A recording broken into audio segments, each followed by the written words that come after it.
The word fungi has been derived from the Greek word fungaur, which means to spread. Fungus is a type of living organism which spreads very quickly. Now let's see some fungi. Yeast is a unicellular fungi. Here we have molds.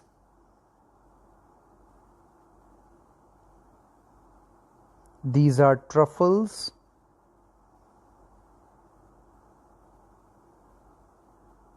Here we have lichen, which shows symbiotic associations.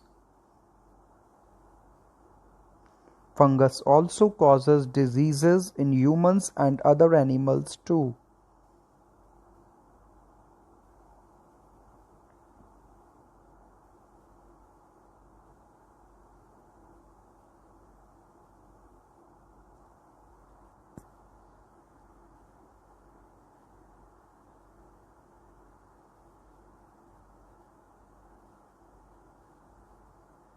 Fungus also helps in recycling.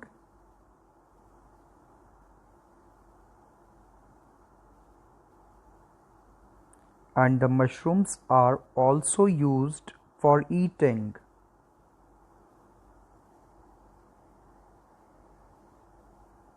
Fungus can even feed upon the rocks, trees, cow dung, etc. Fungus is used in various industries like bread making, beer making, etc.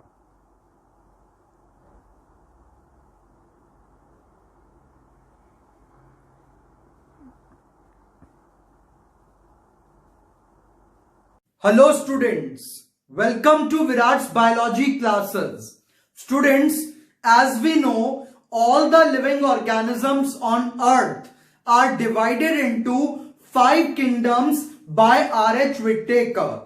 That is kingdom Monera, Protista, Fungi, Plantae and Animalia. In our previous lectures, we have done kingdom Monera and Protista.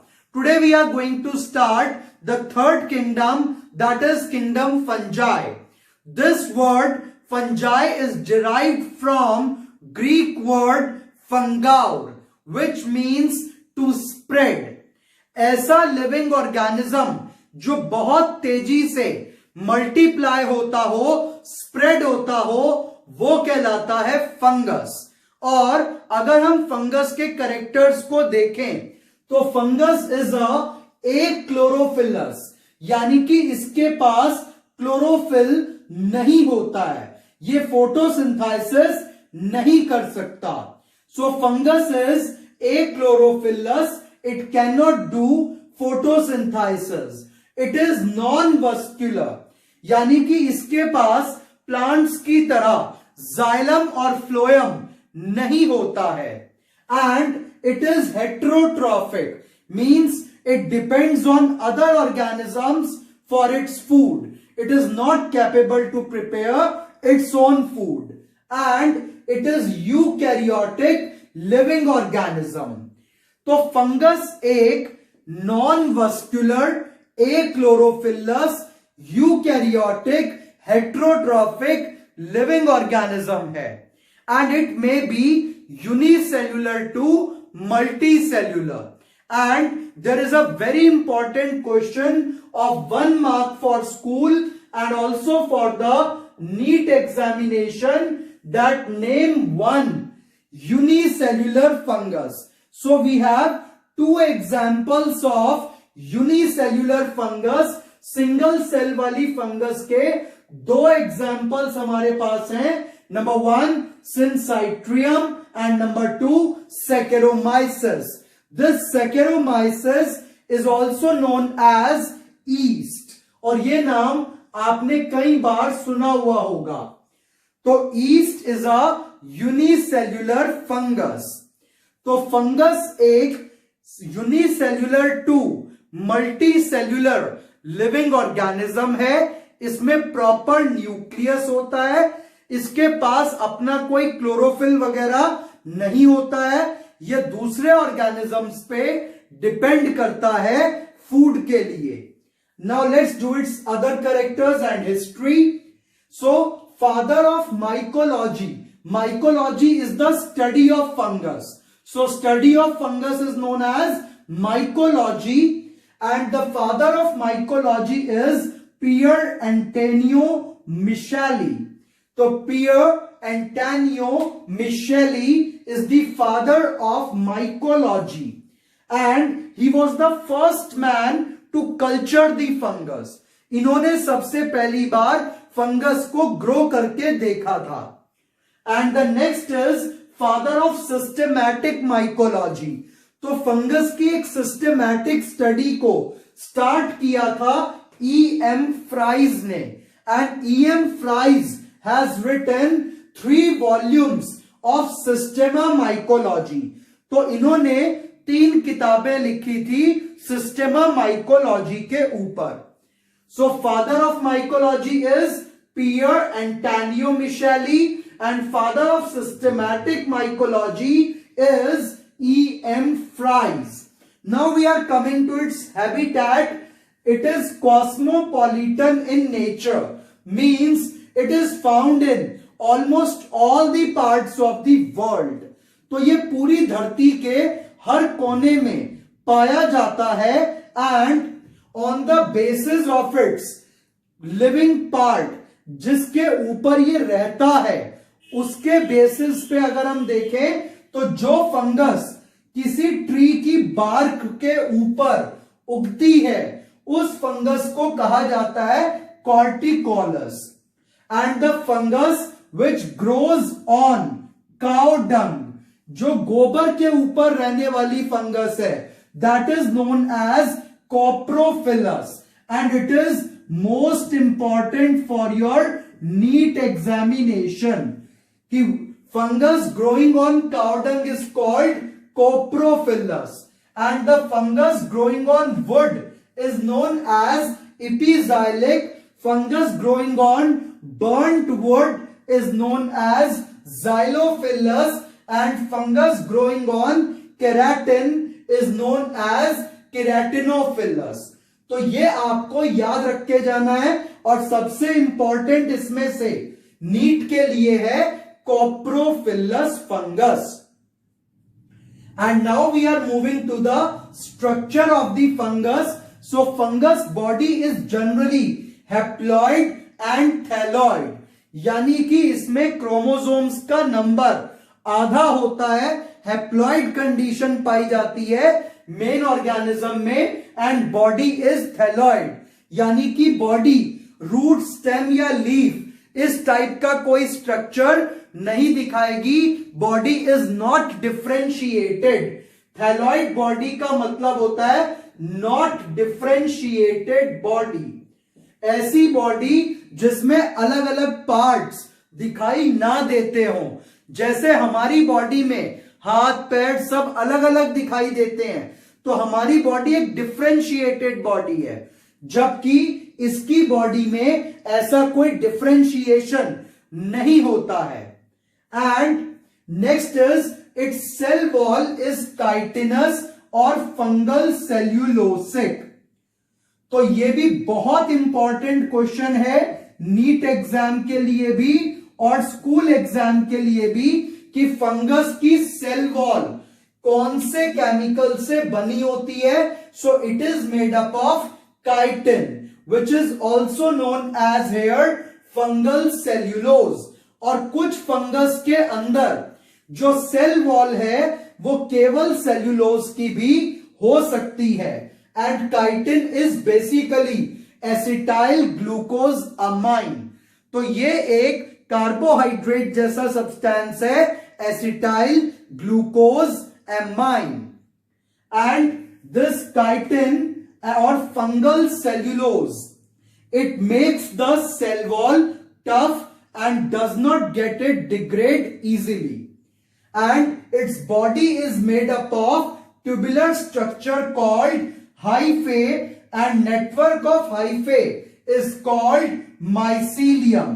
This question comes in 1 mark in your school examination, और अभी इसको हम काफी detail में discuss करने वाले हैं. and the reserve food of fungus is oil and glycogen. Its nutrition is heterotrophic और उसमें भी ये सेप्रोफाइटिक हो सकती है, पैरासिटिक हो सकती है या सिम्बायोटिक। या तो फंगस किसी मरे हुए ऑर्गेनिज्म से भोजन लेगी तो क्या कहलाएगी, saprophytic, and if it is taking the food from the host body then it is known as parasitic. और अगर ये किसी दूसरे लिविंग ऑर्गेनिज्म के साथ जुड़ जाए और उसको भी फायदा पहुंचाए और उससे फूड लेती रहे तो क्या कहलाएगी, symbiotic. Dead and decaying living organism से लिया तो सेप्रोफाइटिक। अगर किसी होस्ट से लिया, किसी जिंदा ऑर्गेनिज्म से चिपक करके लिया, जैसे कि डेंड्रफ हमसे लेता है, डेंड्रफ भी एक टाइप का फंगस है, तो जैसे डेंड्रफ हमारे हेड से न्यूट्रिशन लेता है, so it is a parasitic fungus.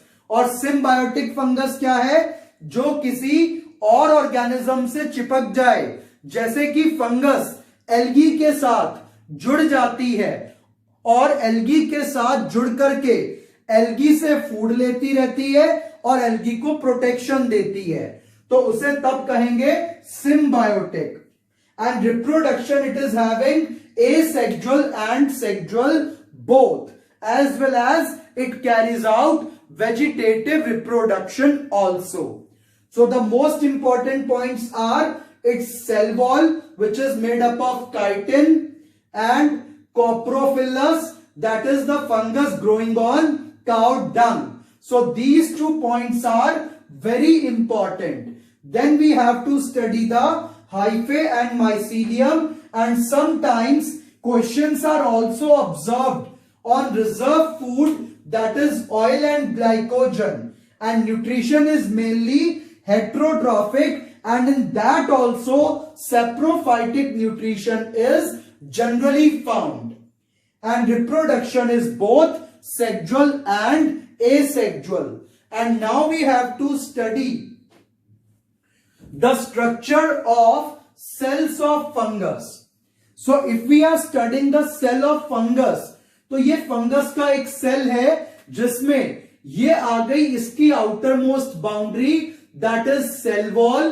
फिर जो बाउंड्री आएगी that is plasma membrane, and here is a granule like structure called lomosome, which is formed by extensions of the membrane. And here we have glycogen granules. This is dictyosome. Here is the micropore through which entry or exit of protoplasm takes place. Nucleus is generally small in size. Ribosomes are many, and mitochondria is attached with endoplasmic reticulum. तो fungus का cell ऐसा दिखाई देता है, सबसे बाहर मिलेगी cell wall, फिर आएगी प्लाज्मा मेम्ब्रेन, और अंदर मेम्ब्रेन के एक्सटेंशन से बनेगा लोमाजोम। इसके अंदर ग्लाइकोजन के ग्रैन्यूल्स मिल जाएंगे। न्यूक्लियस का साइज फंगस के सेल में थोड़ा छोटा होता है, and it also has nucleolus. Then its endoplasmic reticulum is connected with mitochondria, and its Golgi apparatus or dictyosome has mainly one cisternae, and it also has pores in its cell wall which allows the entry or exit of substances. So this was about the cell of fungus. और जब इस तरीके के fungus के sales आपस में जुड़ते चले जाएंगे तो उससे एक स्ट्रक्चर बनेगा। तो अगर इस स्ट्रक्चर के बीच में वॉल कंप्लीट है तो इसको कहा जाएगा कंप्लीट सेप्टा। अब आपने क्या देखा, ये फंगस का सेल 1, ये 2, ये 3, तो फंगस के सेल्स आपस में जुड़ते चले गए। तो जब फंगस के सेल्स आपस में जुड़ते चले जाएंगे तो उससे एक फिलामेंट जैसा, एक धागे जैसा स्ट्रक्चर बनकर आएगा। और ये धागे जैसा स्ट्रक्चर क्या कहलाएगा? Hyphae. This is known as hyphae. It is filament of fungus sales.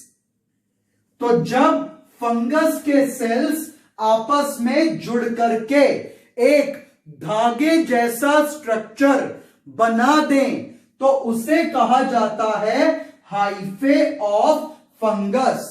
और ये जो हाइफे है इसके बीच में ये कंप्लीट सेप्टा है और ये बहुत कम देखा जाता है। जैसे कि फंगस जियोट्रिकम के अंदर ये कंप्लीट सेप्टा देखा जाएगा। तो फंगस जियोट्रिकम के अंदर आपको कंप्लीट सेप्टा देखने को मिल सकता है। तो अभी हमने क्या देखा कि फंगस के सेल्स जब आपस में जुड़ जाएंगे तो सेल्स जुड़ करके बना देंगे हाइफे और hypha. And this hyphae is a filament of fungus cells. तो filament of fungus cells is known as hyphae. और इस हाइफे के अंदर एक या उससे ज्यादा भी न्यूक्लियस प्रति सेल पाए जा सकते हैं। तो अगर एक ही न्यूक्लियस है इस तरीके से तो यूनिन्यूक्लिएट कहलाएगा। और अगर एक से ज्यादा न्यूक्लियस है तो मल्टी न्यूक्लिएट कंडीशन कहलाएगी। तो फंगस के हाइफे के एक सेल में एक न्यूक्लियस या उससे ज्यादा भी पाए जा सकते हैं। अगर एक है तो यूनिन्यूक्लिएट और एक से ज्यादा है तो मल्टी न्यूक्लिएट। तो सबसे पहला स्ट्रक्चर क्या आता है? सेल। सेल के जुड़ने से एक धागे जैसा स्ट्रक्चर बनता है, एक ट्यूब जैसा स्ट्रक्चर बनता है। वो ट्यूब लाइक स्ट्रक्चर क्या कहलाता है? हाइफे। और हाइफे के अंदर कंप्लीट सेप्टा भी हो सकता है, like in fungus Geotrichum. And now we have to study the second type of hyphae. This was first type of hyphae, that is with complete septa wall. तो इसके अंदर यह आ गया complete septa. The second type is hyphae with incomplete septa or incomplete cross wall. तो इसको देखें अगर, this is cell number 1. Here we have cell number 2. And in these cells, there is a gap. And this gap, अगर आप इस वाले hyphae में देखें, this is cell number 1 and this is cell number 2.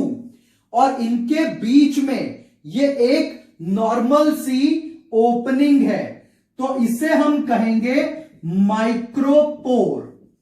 So this is second type of septa having micropore. First type of septa के अंदर complete septa था, example जियोट्रिकम। Second type के अंदर सिंपल माइक्रोपोर्स हैं। और थर्ड टाइप के अंदर देखें अगर, तो इसके अंदर हमें सिंपल एक ही सेंट्रल पोर मिल रहा है। So in third type we are having central pore and it is also simple. तो फंगस के सेल्स से जो ट्यूब लाइक स्ट्रक्चर बना वो हाइफे। हाइफे में या तो कंप्लीट क्रॉस वॉल होगी या माइक्रोपोर्स की छोटे छोटे होल्स की फॉर्म में होगी, या एक सेंट्रल पोर होगा, या फिर इस सेंट्रल पोर के साथ एक स्पेशलाइज्ड स्ट्रक्चर देखा जाएगा और इस स्पेशलाइज्ड स्ट्रक्चर को हम कहेंगे वॉरेन बॉडी। तो अगर इस पोर्स के बीच में एक स्ट्रक्चर आ जाए, एक क्रिस्टल आ जाए, तो इस क्रिस्टल को कहा जाता है वॉरेन बॉडी। तो ये हमारे पास second, this is third and this was fourth, and the fifth type we are having, that is having dolipore type. कि जैसे ये हमारे पास एक सेल आया, ये दूसरा सेल आया, यहां पर एक बैरल शेप स्ट्रक्चर बन जाएगा और इस बैरल शेप स्ट्रक्चर के ऊपर इस तरीके से कैप आ जाएगी। तो it is a barrel shape opening between the cells, और इसे हम कहते हैं dolipore, and it is found in basidiomycetes fungus. तो आपको ये 5 कंडीशंस याद रखनी है in case of hyphae. Case number 1 कि हाइफे के बीच में कंप्लीट वॉल हो सकती है। केस नंबर 2 सेल्स के बीच में गैप हो सकता है और इस गैप से न्यूक्लियस कभी भी इधर उधर नहीं खिसकेगा, केवल अदर सब्सटेंसेस एक्सचेंज होते रहेंगे। और थर्ड केस में एक सेंट्रल पोर हो सकता है। फोर्थ केस में पोर के बीच में एक स्पेशलाइज्ड क्रिस्टल होता है which is known as woronin body. और केस 5 में हमें क्या देखने को मिलेगा कि जो ओपनिंग है that is barrel shape and it has cap also and it is known as dolipore hyphae. तो हमारे पास सबसे पहले हमने क्या स्टडी करा कि फंगस के सेल्स को जोड़कर एक ट्यूब लाइक स्ट्रक्चर बनता है which is known as hyphae. तो फंगस के सेल को जोड़कर जो ट्यूब लाइक स्ट्रक्चर बनेगा that is known as hyphae. और क्रॉस वॉल के बेस पे, यानी कि सेल्स के बीच की वॉल के बेस पे हमारे पास 5 टाइप के हाइफे हैं। Hyphae with complete cross wall, hyphae with simple micropore, hyphae with central micropore, then hyphae with woronin body and hyphae with dolipore. तो ये सब आपको याद रखना है इन केस ऑफ हाइफे। और ये जो हाइफे है that is a uninucleated cells hyphae. And now we are going to study the further part, that is fungal tissue. So it is the basic type filament of hyphae which is known as filament of cells which is known as hyphae. तो hope आपको hyphae तक समझ में आ गया होगा।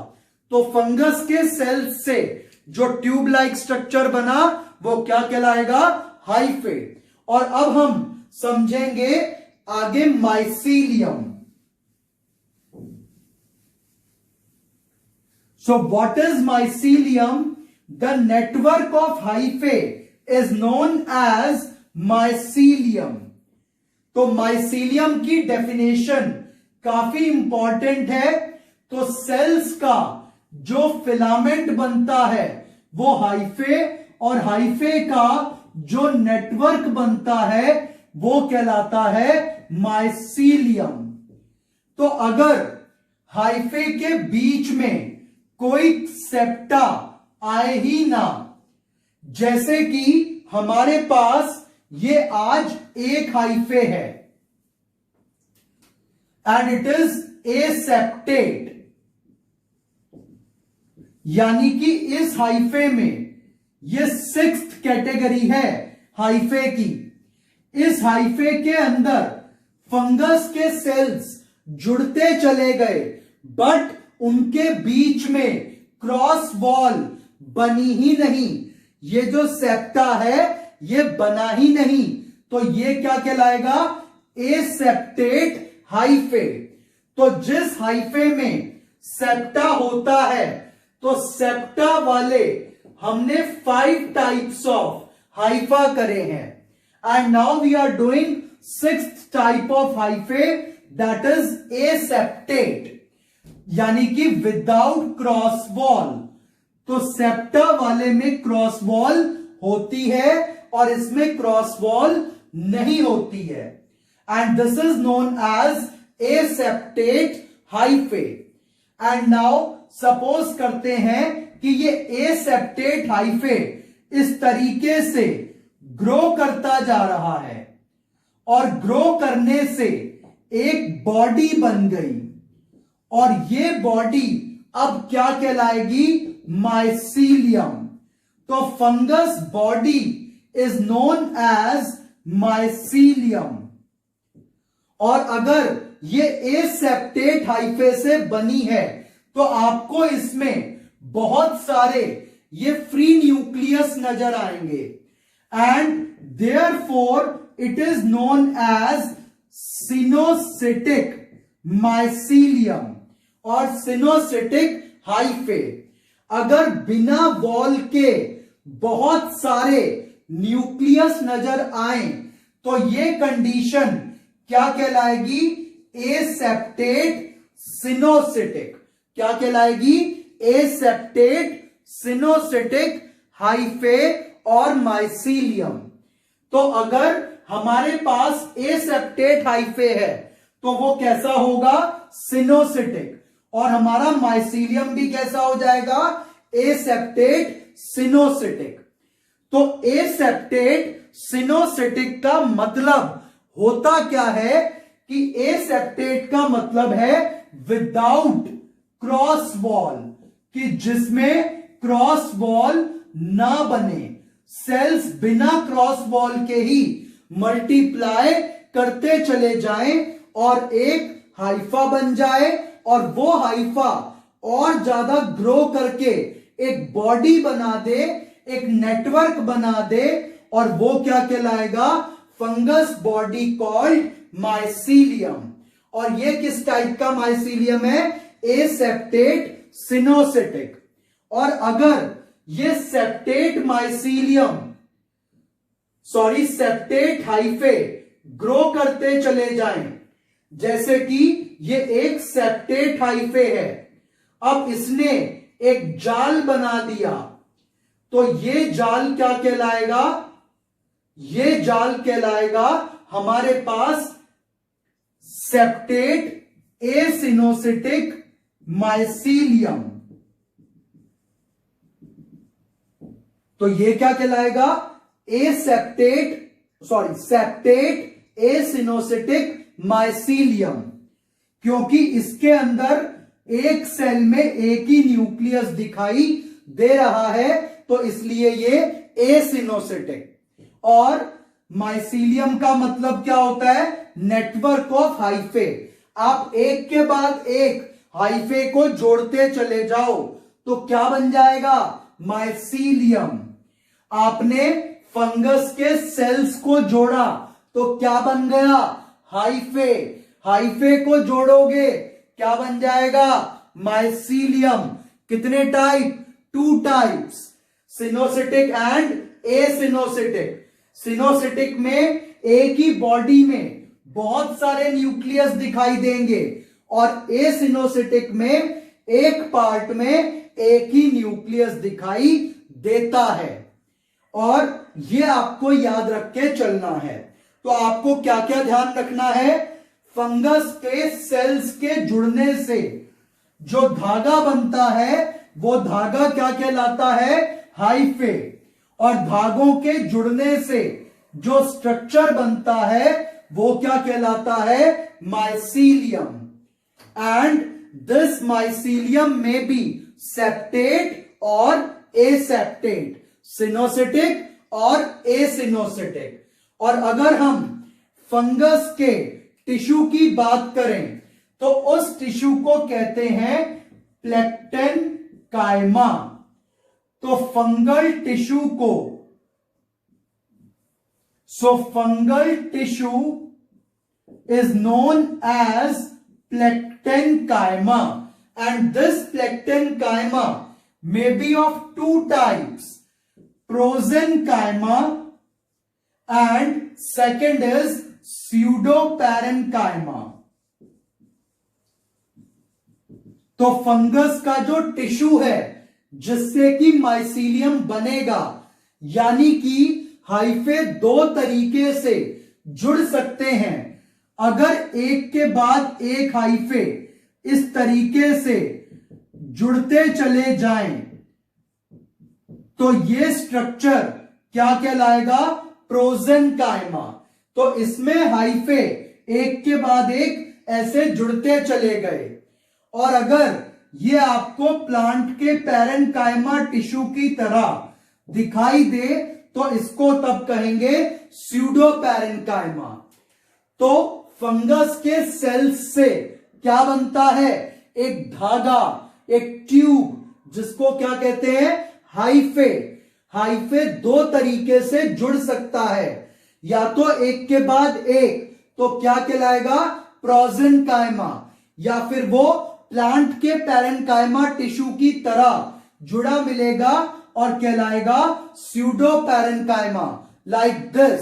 And by attachment of these hyphae a network is formed which is known as mycelium, which may be synocytic or acynocytic, septate और aseptate। तो fungus के सेल से बनेगा हाइफे, और हाइफे के जुड़ने से क्या बनेगा? माइसीलियम। और हाइफे के जुड़ने को क्या कहते हैं? a tissue called प्लेक्टेनकाइमा। और प्लेक्टेनकाइमा कितने टाइप का? टू टाइप्स का, प्रोजेनकाइमा and pseudoparenchyma। So you have to remember all these points for your NEET exam.